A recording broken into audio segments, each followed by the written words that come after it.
Talaga naman nakakapagod magtrabaho buong taon. Kaya naghanap ako ng lugar kung saan makakapag-relax tayo. Huwag niyo kalimutan isama ang buong pamilya at barkada at mga katrabaho. Dahil sigurado pong mag-e-enjoy kayo dito. Napakaganda ng lugar. Tingnan nyo nga yung mga botanding umahon na para lang magpa-picture dito.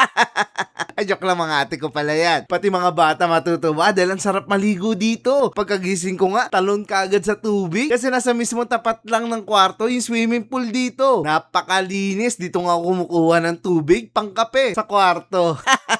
At may jacuzzi pa, ha? Pag nakalubog ka nga dyan, parang minamassage ka. Ang sarap mag-chill, malilimutan mo. Nalubog ka pala sa utang, ha?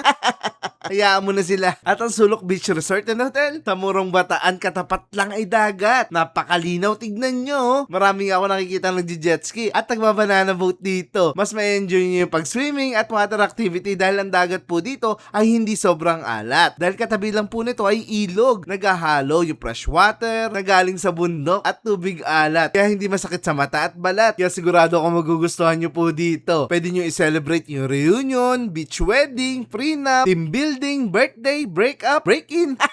Lahat dito ay pwede. May mga gazebo sila. Napakaganda. Para ka nang nakarating sa Korea. Para sa mga gusto mag-day tour, pwede po kayo dyan. At sa mga gusto naman mag-overnight, may mga aircon rooms sila. Meron po tayong good for 8. Meron po tayong king size bed, tsaka double bed. Halimbawa, ito kukunin nila pero 10 sila, pwede din. Yes po, for extra bed po is 500 and then for the extra kids is 500 and then sa adults po is 1,000. Kung hindi naman kayo ganun kadami, guys, tignan natin yung room nila na pang-apatan lang. Yes po.